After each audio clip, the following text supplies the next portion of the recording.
exploring our oneness with Spirit and each other. Unity Online Radio.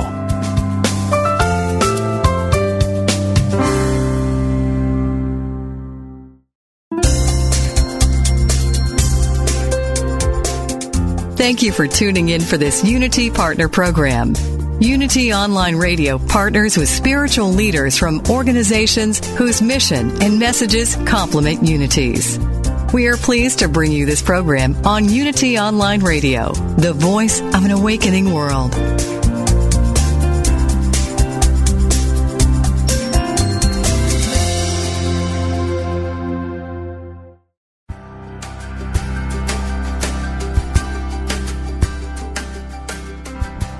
Welcome to Living on Purpose with psychology doctoral candidate Jessie Herriott from Atlanta, Georgia. Are you ready to make the switch? A switch from barely living to living on purpose. During the next hour, you will discover principles to help you live a fully functioning, conscious, and purposeful life. The all is mind, and so are you. Let's live on purpose. Now, here's your host, Jessie Herriott. And thank you so much, folks, for tuning in to another episode of Living on Purpose. I'm your host, Jessie Herriott. We have an exciting hour for you on this week, a very special guest calling in from Ireland. Her name is Naak Paola Ambrosi, and I want to jump right into the conversation. And, folks, if you cannot listen in to the show like how you wish to when you're out fulfilling your purpose and your vocation, definitely go back and download the show for free. You can log on to unity.fm and click on the program archive and the name of the show and download this particular episode. It'll be available as an MP3 or podcast. You can download it for your library. You can look it up via iTunes and just type in unity.fm and scroll down the various podcasts and click on the show Living on Purpose. It'll be available there as well. Download this information because it's very useful and it'll help you with your own growth and, as Carl Jung called it, your own individuation and transformation. But without further ado, just want to tell you a bit about the guest. Her name is Naak, excuse my pronunciation, Paola Ambrosi. Paola is a Mexican-born medicine woman and mystic, and she embodies the native indigenous wisdom of the earth, and she weaves the spiritual and mystical aspects of life together with science and psychology. And she's also a transpersonal psychology scholar, one of those spiritual psychologies that we often talk about. She's the author of Awakening Consciousness, which is a brilliant insight into the human condition and the path to inner freedom. And she's an active advocate of peace and compassion, and she believes that our strength resides within our own heart, and it's a process of awakening to the truth and finding a discipline of prayer that brings realization to the human being and eventually brings harmony to the earth. Welcome to the program, Paola. Hello, Jessie. How are you? Good. How are you? Thank you so much for coming on. No, you're very welcome. Thank you for the invitation. It's always exciting to work with like-minded people like you. Yes, ma'am. Yes, ma'am. And so you're calling all the way from Ireland. Oh, my gosh. That's right, in the other side of the planet. Wow. I know. It's beautiful how technology is. Well, just to let you know, I discovered your work in my own studies of the spiritual psychologies, taught by Carl Jung, and then later on pioneered in our generation by Ken Wilber and Francis Vaughan and Roger Walsh, and also by the transpersonal scholar that you were influenced by that produced the work on holotropic breath work, Stanislav Grof. Is that correct? That's correct, yeah. Yeah. Can you tell us a bit about yourself and how all of this weaves together for you? Because you have an immense background spanning science and psychology and indigenous wisdom. Tell us a bit about yourself. Well, I suppose both psychology and indigenous wisdom came hand in hand as I was growing up. I always wanted to study medicine and saw the benefit of studying science and the advances that we were discovering as a human race about the universe and the human body and the human being. And this always attracted me. And at the same time, I was very much involved. At the time, because of my religious upbringing, with the people of indigenous communities. So I would have been exposed to their way of life, their wisdom, their own beliefs. And very quickly, I got to realize that the message that I thought I was bringing to them when I was going on retreats and on the missions to their towns was basically irrelevant, because they already had and carried a wisdom of their own. And they were very people that, instead of living in very poor conditions, as we thought, and very ignorant conditions, they actually had an abundant life, full of respect, full of love, full of harmony with the earth. So, in one way, I always was fascinated with this, and this resonated in my heart as a truth. And eventually, throughout my journey in medical school, I found the transpersonal work of Stan Grof and Ken Wilber and David Lukoff and, of course, Carl Gustav Jung and all the different names you've mentioned. And I realized that there was, and we were moving towards merging what I have learned from indigenous wisdoms and the knowledge around the true nature and essence of the universe, and merging that wisdom and knowledge with our intellectual journey and with science. And I found that through basically the transpersonal movement. And yeah, one of the characters that influenced my life a lot was Stanislav Grof, and not only holotropic breathwork, but his teachings and the maps of consciousness that he came out with through his own experiential journeys. Oh, wow, that's beautiful. You said so much, and you covered a lot of the things that I wanted to talk about. To kind of jump in there, what is Indigenous wisdom for those that are listening in and that have heard of the topic and aren't quite sure what it is? What is Indigenous wisdom? Okay, well, I refer to maybe what people understand as shamanism. But the word shamanism doesn't really describe what indigenous wisdom is. Indigenous wisdom is the knowledge of the universe. It's the information that is imprinted in the order and the chaos of the universe itself. And our ancestors and people nowadays knew how to access that wisdom in different ways, through meditation, journey work, etc. And they were able to connect and tap into that information and in some way maybe download it and bring it into their everyday lives. So indigenous wisdom is basically the inherent wisdom that's within the earth, the universe, and within ourselves. So what is shamanism, and what is a shaman in connection to that, because you mentioned shamanism as well? Well, the word shaman comes from tribes from Siberia, and for the people of Siberia, it means the one who knows. Now, there is also another origin more towards Asia, where there is a very similar Sanskrit word that's called samana, and that word means the act of soothing. So basically, the shaman was the person in the community that knew how to soothe the soul of other human beings. It was the guide, the one who could see beyond the illusions of the material world. And that is, let's say, the meaning of the word. Now, nowadays, I personally believe it probably has been confused with sorcery and witchcraft and maybe one or another forms of healing. And I believe we may use the word very lightly.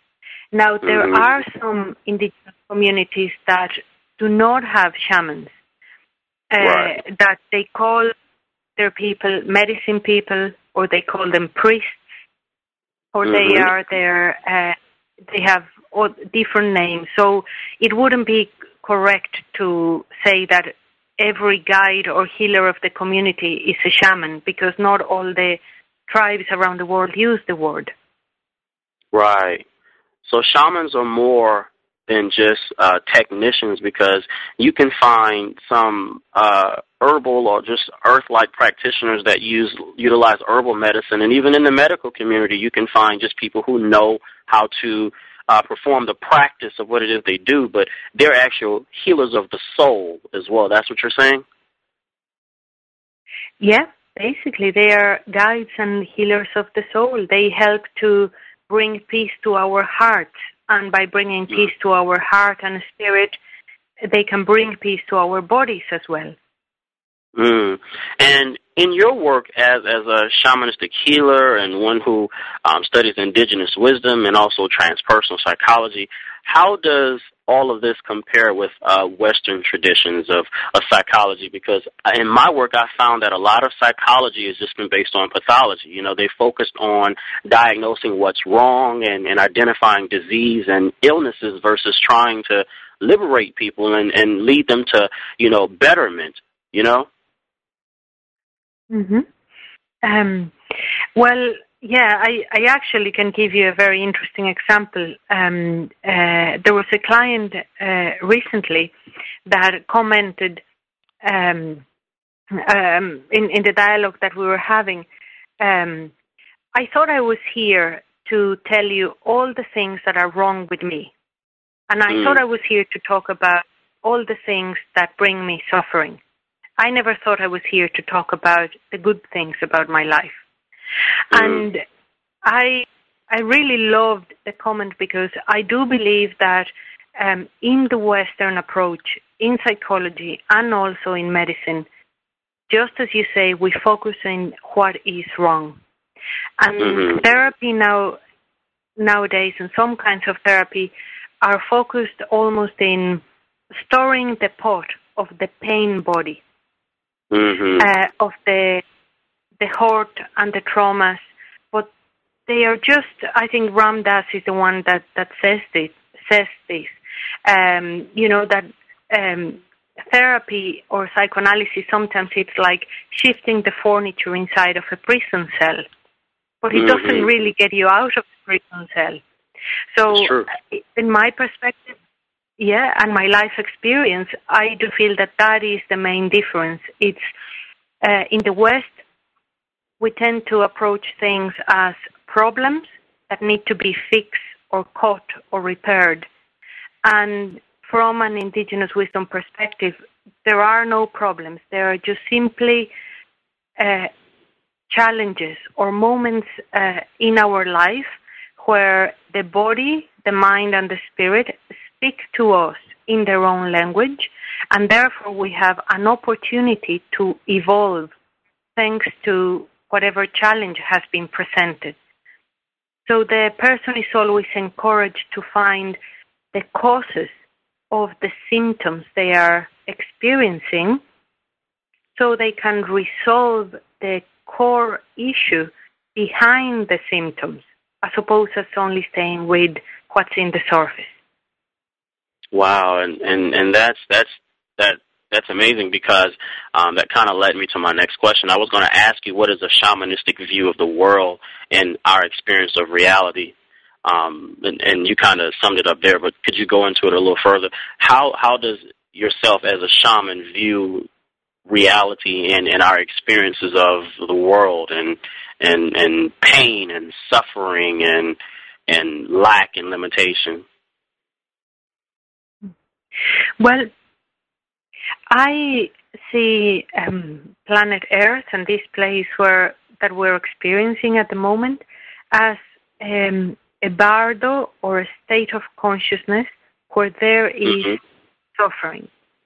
And I believe that when we forget that, we're trying to make this place into something that it is not. So the experience in this specific dimension has a particular characteristic that is ignorance. And with ignorance, I mean blindness. When we incarnate, we forget. It's like we become blind to the true nature of reality. And when we live in that ignorance is when we suffer, because we attach to the pain, we attach to the emotional distress, we attach to the material things, and we forget that everything is impermanent. Everything is in constant movement. Everything is in a constant process of life and death. So from my perspective, this place where we have come is a place to awaken. It's a place where we have the tools and the capacity to free ourselves from the struggle and from the suffering by awakening to the true nature of reality. That's beautiful. How do we separate our attachment to this pain and suffering that you mentioned and heal it instead of just moving it around, moving the furniture around a prison cell, as you say? Because when you look at therapy, and you mentioned it earlier, in some of our own spiritual work and affirmation treatment, how do we move past of simply denying what's there, or even just recognizing what's there, but then not bringing that totality of healing there? You know, how do we bring healing to these various areas that we're talking about here from your perspective? I wish there was an easy answer to that. And if anybody knows, I would love to hear it.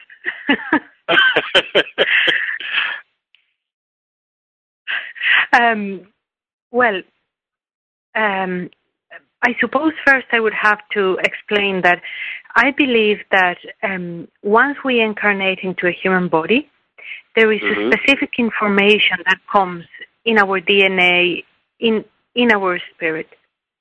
And that information recreates itself over and over in our lives.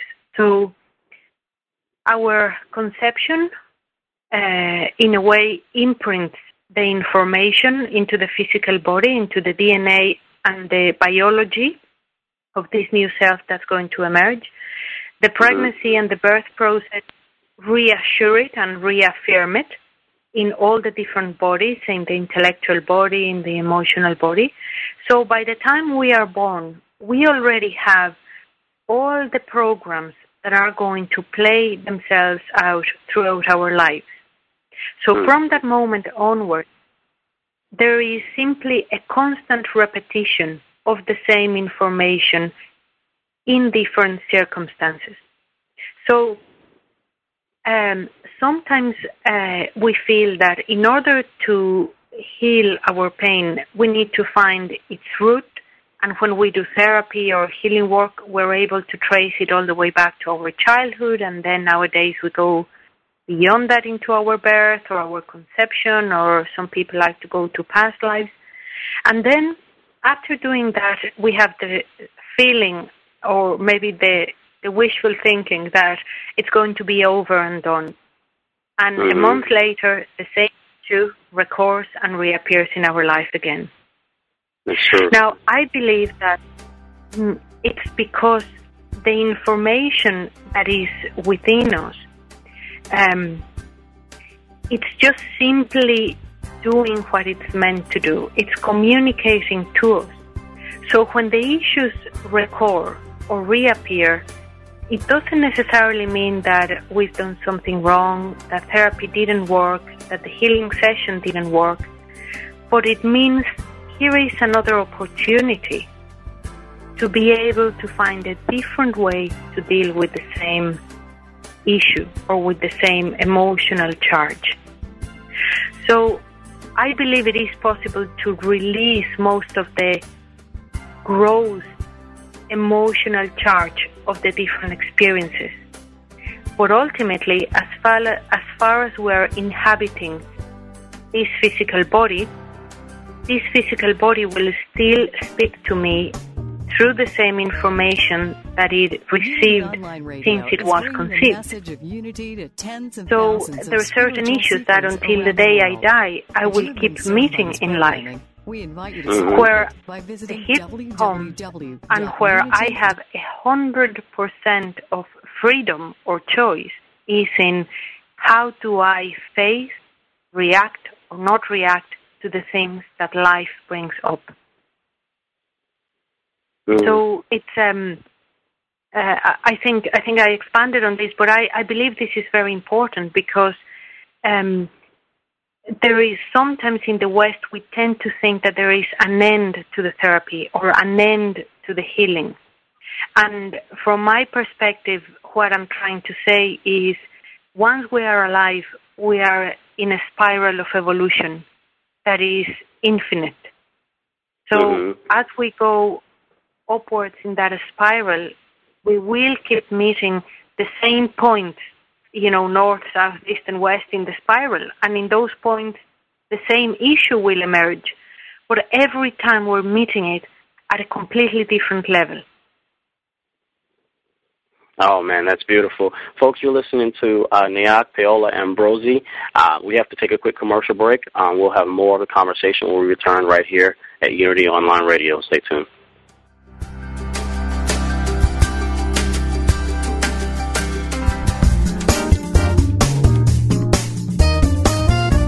Unity Online Radio is bringing the message of unity to tens of thousands of spiritual seekers around the world. If you have been served by this programming, we invite you to support it by visiting www.unity.fm and clicking on Donate Now. Thank you for your support.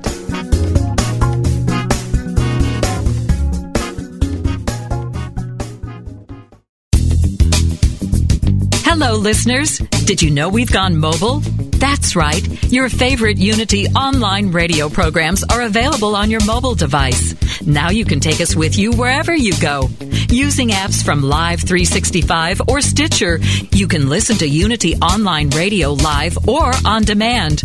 To learn more, visit www.unity.fm and click on mobile listening.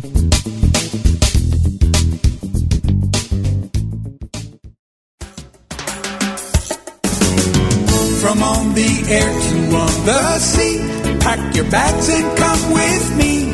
Hey, hey, what you waiting for? An early winter rendezvous with all the things you love to do. Hey, hey, treat yourself to more. A little more summer, a little more sun, a little less work and a lot more fun. A little more beach, a little more sand, a little less stress and a lot more tan.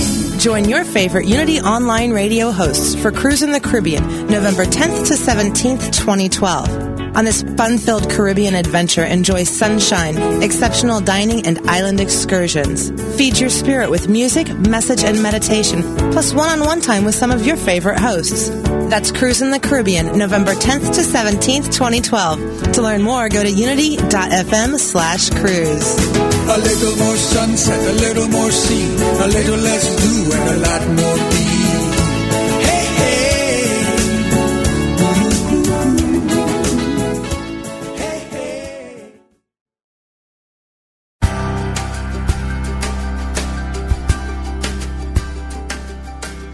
You've been listening to Living on Purpose with Jessie Herriott.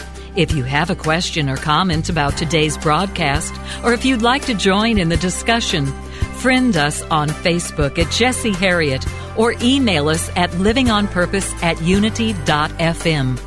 Now, more Living on Purpose.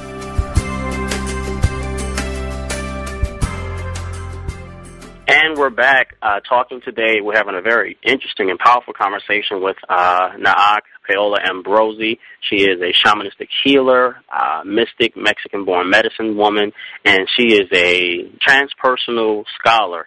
We're having a very powerful discussion, and if you missed the first half, go back and download the show. Just log on at the end of the program to unity.fm and click on Program Archives. and download the show for your library. Now, Paola, I want to jump back into our discussion where we left off at. You mentioned several powerful things, but you also mentioned something about the various bodies that we have. You know, you mentioned the pain body and the emotional body. How do we pay attention to the signals that are and the signs that are coming from the various bodies that we have? Because, as you mentioned, just because we receive themes and signals from these various bodies, it doesn't necessarily mean that therapy didn't work or that we did something wrong. Yes, that is very important, and it's a very important point, I suppose, for both sides, for all of those who practice any form of therapy and healing, and for all of us who are clients as well of those therapies. I personally believe that there are three main bodies, which is the emotional, the intellectual body, and the physical body. And these three different skins that the body has, they perceive in different ways. So the physical body can feel sensations and pain. The intellectual body carries all what is our thought patterns and analytical, rational patterns. And then our emotional body gives us the capacity to feel emotion. Now, I believe that these three bodies, or skins of the human being, as I prefer to call them, we have three of them that are more like the gross part of the body that come to the outside, and then we have three of them move towards the inside of our being and are the subtle parts of our being. And inside and internally, giving life to everything there is, our true nature, our pure being essence. It's the part that people call spirit, or the God or divine essence. So these bodies are designed to feed us back information of whatever it is that we're experiencing. So a positive outcome in therapy is not necessarily to stop feeling depression or to stop having the experience of depression, but it's maybe how to learn to be friends with the experience, let's say, of where that depression is taking us, and realize that that's only one type of experience and that we can choose to move to different types of experiences. Now, for example, somebody who has been doing healing work for a while, let's just stay with that example, for depression, they might feel that, well, everything was very successful, the depression lifted, they might even have the gift of being off any medication, and then something happens in their lives, and 10 years after, they have a recurrence, and they feel, oh, well, the doctors were right. I was sick. I have a chronic illness, and I am depressed. What I would say is, all that is happening is that the bodies of that person are just letting them know that they are experiencing symptoms like depression. It doesn't mean the person is ill. The bodies are simply communicating and saying, we're struggling here. There's something going on that we need to talk about, that we need to move through our system. And that is so true. Even in my own journey and in my own work, I've seen a similar thing. And what I found is that, you know, people don't really want to have that conversation. It requires you to tell the truth. And you may have to face some things that you know, just in your normal awakening hour may not want to deal with, you know? Yeah, because certainly. The average person just wants it to go away. Yeah, they just want to numb the symptoms. So Stan Grof always uses the example of the car. He says, well, if you're driving a car and the red bulb for the oil comes up, the Western approach, what it does is that it goes to the electric panel, takes out the fuse that lit up that bulb, and keeps driving the car. and then after 10 years the car breaks down. So if we look at it from a holistic perspective, then what we would do is to actually figure out what's wrong with the car and maybe put some oil so the light can go off naturally and the car can keep driving for longer. Right.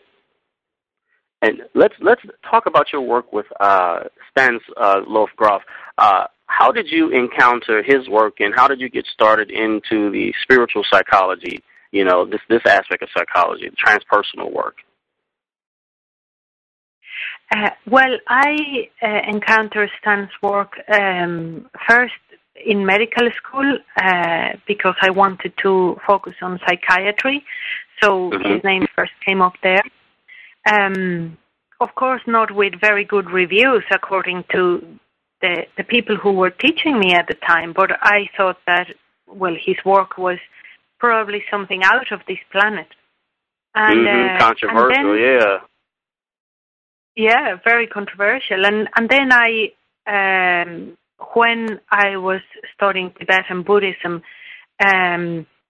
well, again, his work came up really strongly, and I decided then to get involved with holotropic breathwork and with the training programs that they had and all of that.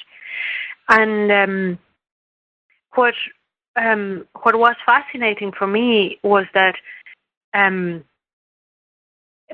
well, behind the work, and I want to say it's not only the holotropic breathwork, but behind Stan's discoveries and maps of consciousness, what I was able to read was that the human being needs spaces to, how can I put this, to be okay with madness.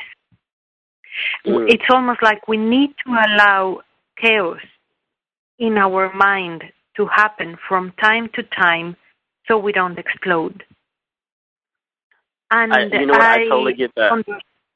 Yeah. No, go ahead. I'm sorry. No, that's okay. Yeah, well, that's eventually if we bottle up things, and in our Western way of living, everything is so tidy and perfect.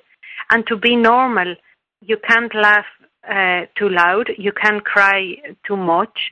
You know, there's all these restrictions to the psyche, and are making the people explode into what we call mental illness. Mm-hmm. That is true. There's scientific and psychological work that talks about peak experiences and just being happy all the time. The positive psychology movement is very beautiful, but in some aspects, sometimes it doesn't make room for some of the other emotions that are on the spectrum, like a thermostat. You know, we have to be able to balance the pendulum of life as it swings back and forth. And it's okay if it does, because you know it's going to swing back the other way. Certainly, I agree. I think life, there's a duality in life. And if we allow ourselves to discover anger, then it's when we can discover how to love. Right. And, you know, what I found in my own work is that it's funny that you said love, because love as a very powerful impulse, one of the eros and, you know, the driving impulse of creation, can also be very, very destructive. It can be very destructive. If you take a look at some of the work by Robert Johnson and all of these other youngins who talk about love, they talk about some of the other emotions connected to the spectrum and some of the other archetypes, like, for instance, in Greek mythology, you know, you have Hera, the goddess who's married to Zeus, who's very much a type point of love, but at the same time, Hera can be prone to jealousy. So these spectrums, this spectrum is huge, and the pendulum does swing both ways. Yes, certainly. And there's another point that you're touching in there, Jesse, is that our misunderstanding of love with attachment, as opposed to letting things be. That unconditional love has no conditions, and once we put conditions to it, well, then, as you say, then all the other emotions like desire or jealousy come in, and the outcome is not necessarily a very positive one. That's very true. So in your work, because I want to shift the conversation. I noticed that you do a lot of advocacy work too. I've seen you do through research and just online. You do a lot of peace walks and things like that. How has love and your work just expanded to embrace a more social, social activism aspect of your ministry? You understand what I'm trying to ask? I think I do. Well, I believe that in the times of evolution that we're living, I found that I couldn't sit still. That we needed to take the work to another level, and that level was into action. So rather than talking and reading books and gathering information, to learn how to live it, learn how to become it. And that's what impulsed me to start all the pilgrimages for peace and the meditations for peace. And I can tell you an interesting story, that the very first pilgrimage for peace that I started, and I did, very enthusiastic, and I was delighted, that I was going to walk for peace for all this time. And I realized as the day was going by, this was when I was doing the Camino de Santiago in France. And as the day was going by, I couldn't be moving further away from peace within myself. And all I was experiencing internally was anger and confusion and rage and tiredness. And I was really puzzled by the experience. I had the strong intention of walking for peace, but the experience was completely opposite. And by the time that they finished, well, I was in a total state of confusion. And then as time went by and I sat and meditated with it, I realized what I had done within myself. That it was that in the moment that I chose to take the intention of peace and act upon it, and become a living, breathing expression of peace with every step I took, it was as if I submerged myself in a big ocean of peace, and anything that was peace start floating like oil to the surface. So what I could experience in my conscious mind was everything within me that was not at peace.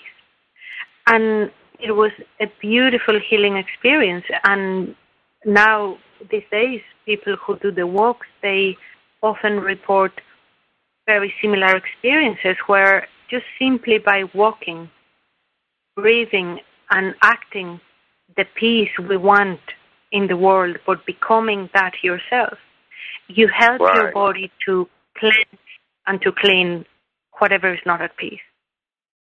Right, and it helps us to engage the world differently.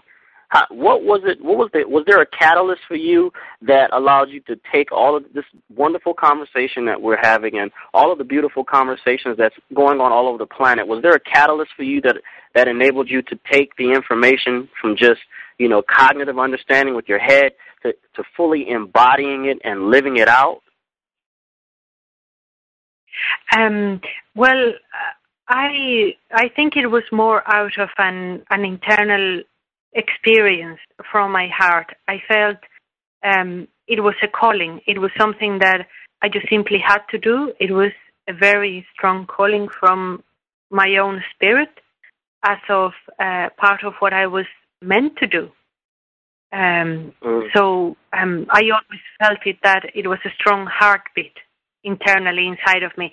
And actually, intellectually, it didn't make much sense. And even to my husband, it didn't make much sense when I said, well, I'm going to start to walk for peace, and I'm going off for a month to do a pilgrimage. There was a question mark, more than a question mark in his face.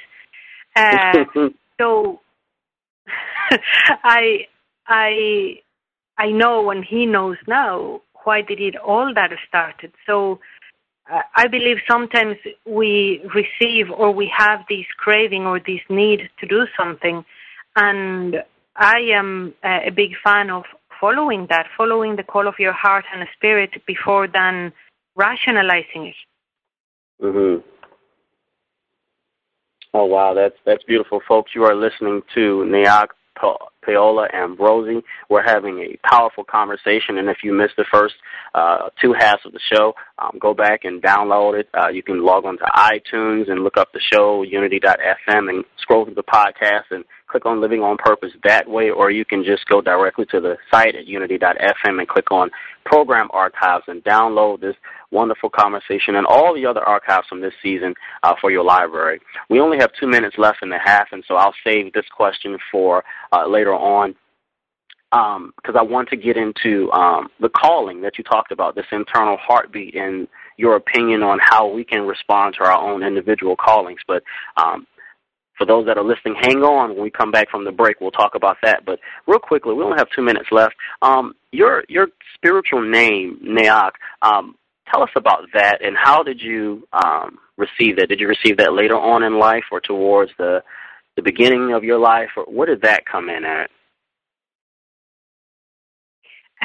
Well, the spiritual name means Mother Turtle, and I received that name around 7 years ago in a ceremony I did with a healer in Mexico.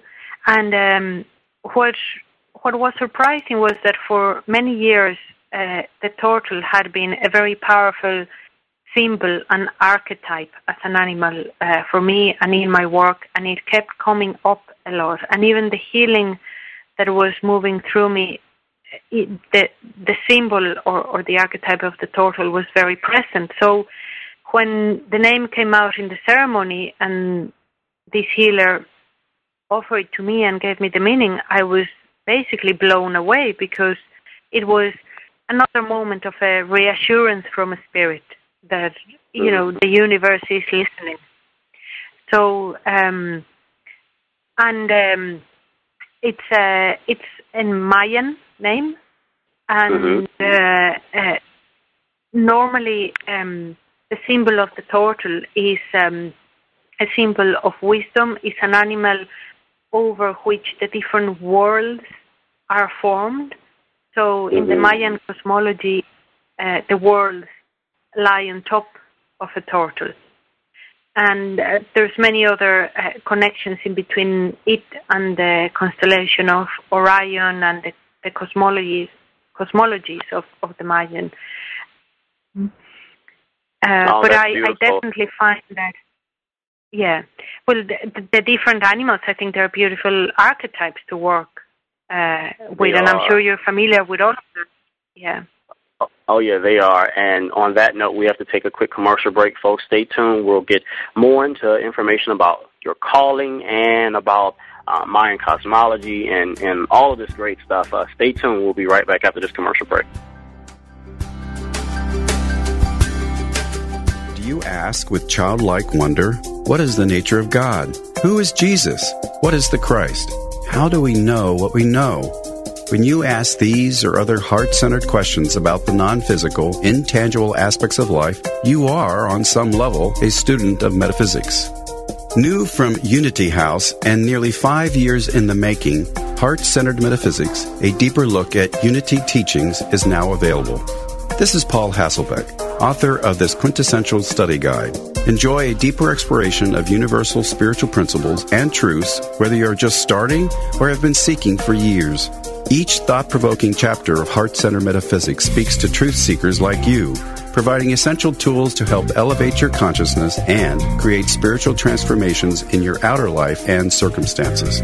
Order your copy today from the Unity online store at www.unity.org. Then click on Shop. Do you think you know all you want to know about the characters in the Bible? Do you know who could be called the king who loved too much? Or what it means to be a Jezebel? Or that the best love story in the Bible begins with the declared commitment of two women? The Bible's symbolic meaning can help you transform your life and discover the presence and power of God within you. Find out what these characters can teach you about your own life today by tuning into Biblical Power for Your Life. Each week, co-hosts Reverends Karen Tudor and E.J. Niles present a Bible character from a historical, cultural, psychological, and symbolic perspective. Your comments and questions are part of this lively discussion. Tune in every Thursday at noon Pacific, 3 p.m. Eastern, and power up your life, only at Unity Online Radio, the voice of an awakening world.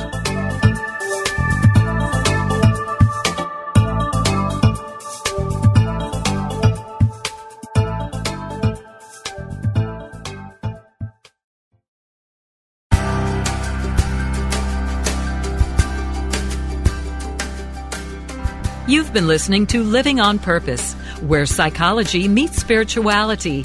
Now, here is your host, Jesse Herriott.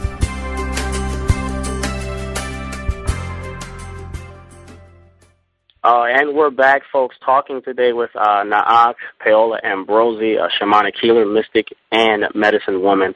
I want to get in this wonderful information, folks, that we were discussing over the break. Naak, I'm just going to jump right into it. We were talking about Mayan cosmology, and I also want to ask you a question about our calling and that inner heartbeat you mentioned. But to jump into Mayan cosmology, what is, because there's a lot of obsession with Mayans and indigenous religion now because of the 2012 and things like that. Could you tell us a bit, give us an overview of Mayan cosmology and the way they view the world and the end times? Well, I suppose the most important aspect to understand from Mayan cosmology is that they don't see time as linear. Now, most of the indigenous wisdom have this. For them, time is a spiral. So they know that cycles complete. And at the time those cycles complete, different things happen. So based on observation, they were able to know what was going to happen when certain cycles would complete. So there are many, many different Mayan calendars. There is not only one. They had solar calendar, lunar calendar, a long count, a short count. There are many, many of them. And what is happening now is simply that according to their different calendars and counts, they know that a lot of them are going to come to zero again. So it's not that the calendar finishes. It's just simply that a round of the calendar is completing. And what they've observed and what they knew was that at this time, when all these different counts would come to this point that we're actually living already, there was going to be a big leap in evolution. So if we want to use psychology to understand that, all the Mayans were talking about was that we're going to have a birth. The contractions have started, waters have broken, and the baby is going to be born. And at the moment, I think as a humanity, and the Mayans speak about this in their own words, but as a human race, we have the opportunity either to make this birth difficult. We have the chance to kill the baby if we don't help it. We can do a cesarean. We can put anesthesia into it so we don't feel anything, or we can embrace it joyfully, knowing what it is, and breathe together with it, and see that we give birth to the new heart of the human race as we pass through this point in evolution. Oh, wow. And so with all of that said, how do we respond to that calling that you mentioned earlier, that inner heartbeat, so that we can contribute to this, towards that evolutionary impulse you're talking about of this birthing process? Because I believe by all of us, becoming aware of our own inner calling and then approaching life from that vantage point, then we won't abort, this baby that you're talking about figuratively. I believe the easiest way will be if we can park our rational minds. If we can stop thinking about it and simply experience it and let life do what it knows what to do. I believe that we humans have become extremely arrogant in regards to thinking that we know everything about everything. And the universe has been here way before we were here. And the universe knows what it is doing. The earth knows what it is doing. We are just simply participants of that play. And the more we can just simply let be as opposed to do, I believe the more we're going to facilitate the birth, and the more we're also going to respond to our inner calling, because what normally stops us from responding to our hearts is our rational mind and our ego mind that comes in bringing fears, doubts, guilt, shame. And once we welcome into the house of our being guilt and shame and fear, we stop living. It is just as the same as to suffocate the baby of our heart. So in order to let our heart shine and to respond to the destiny that each one of us has in this evolution, which I have no doubt that each one of us has a huge destiny to play in here, we just need to let it be, let it flow, and stop thinking about it. Oh, man. And this is very powerful. Folks, if you've missed the show, definitely go back and download the show for your archives. I'm definitely going to download it for mine. We have about a couple minutes left in the show to kind of wrap things up. What's going on in your life, Naak, and where's your work taking you? Because I think during the show, during the break, you mentioned that you're getting ready to make a move from Ireland, and you're getting ready to go and actually do some work with the Mayan elders. Well, yes, it has been a recent change. So my husband and I will be going to the Mayan elders. We're going to be working with them, and there has been talk with the Mayan elders that it is very important for them to pass on their wisdom and their traditions to the new generations. And the elders know that the Western world is not interested in listening to indigenous people, and they know, according to their own manuscripts and the rest, that it is now their duty to pass it on to the new generations. So we're going to go down there where a very generous heart has donated 200 acres of jungle that we're going to use to keep them and preserve them and build up a sanctuary and create an ashram or a school for Mayan wisdom to preserve the wisdom from the elders of that specific part of the planet. So, yeah, from October on, if anybody's interested in helping in the project or participating, we'll be back there in the state of Quintana Roo in Mexico, working in preserving the Mayan tradition.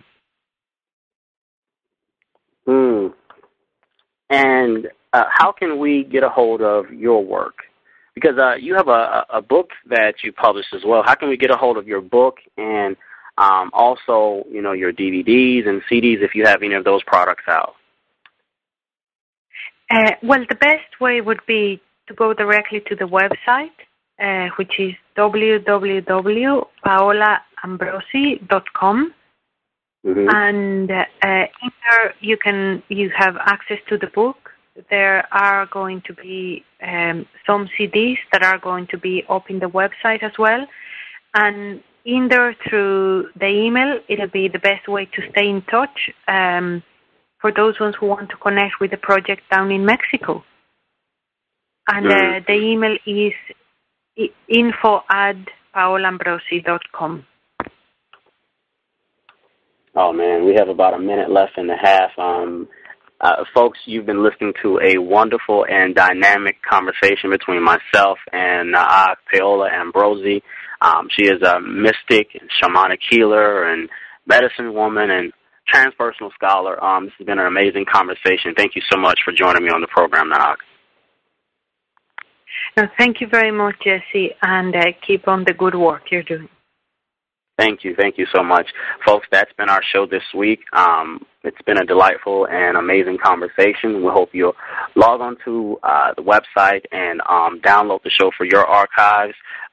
This week, take this information. It's very transformative and apply it to your life. Laugh a lot, love someone, and remember to live on purpose. I'm Jesse Herriott. Have a good week, guys.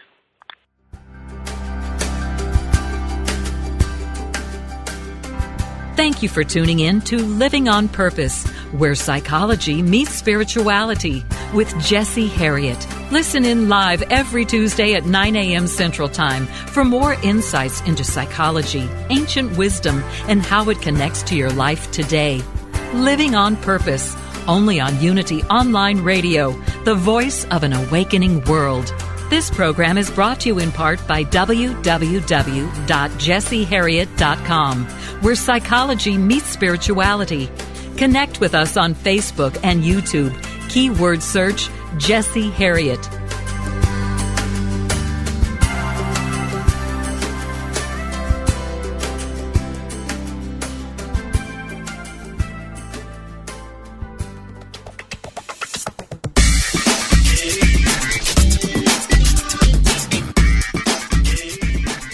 How's life working for you? Would it be okay with you if it got easier, simpler, yet more meaningful, more vibrant?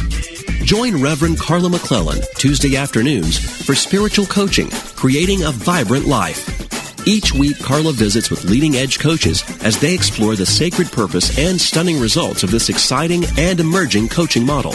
Together, they reveal the secrets and successes of this transformational process. Call in and join the discussion as Carla creates a safe and sacred space to dialogue about real life and real-world transformations.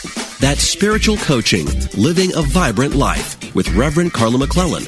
Tuesdays at 1 p.m. Pacific, 4 p.m. Eastern, right here on Unity FM, the voice of an awakening world.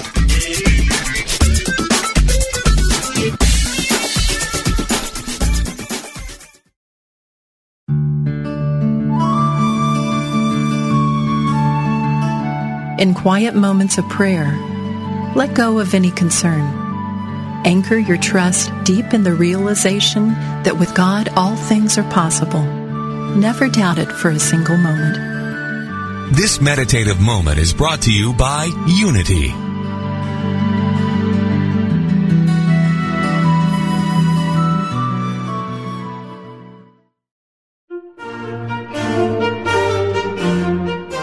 Oprah Winfrey says that Eric Butterworth's book, Discover the Power Within You, changed her perspective on life and religion. Maya Angelou quotes Emily Cady's Lessons in Truth as she recalls her own spiritual awakening. What do these books have in common? They are Unity classics. Join Reverend Laura Beth Gilbreth, Minister of Unity Transformation, Thursdays at 10 a.m. Pacific, 1 p.m. Eastern, for Hooked on Classics, exploring Unity's classic books. Each month, you'll be able to follow along and contribute your thoughts, questions, and ideas as we examine a different classic Unity book. From Charles and Myrtle Fillmore to Eric Butterworth, Emily Cady, and beyond, experience the foundational teachings of Unity. Hooked on Classics, exploring Unity's classic books. Thursdays on Unity FM, the voice of an awakening world.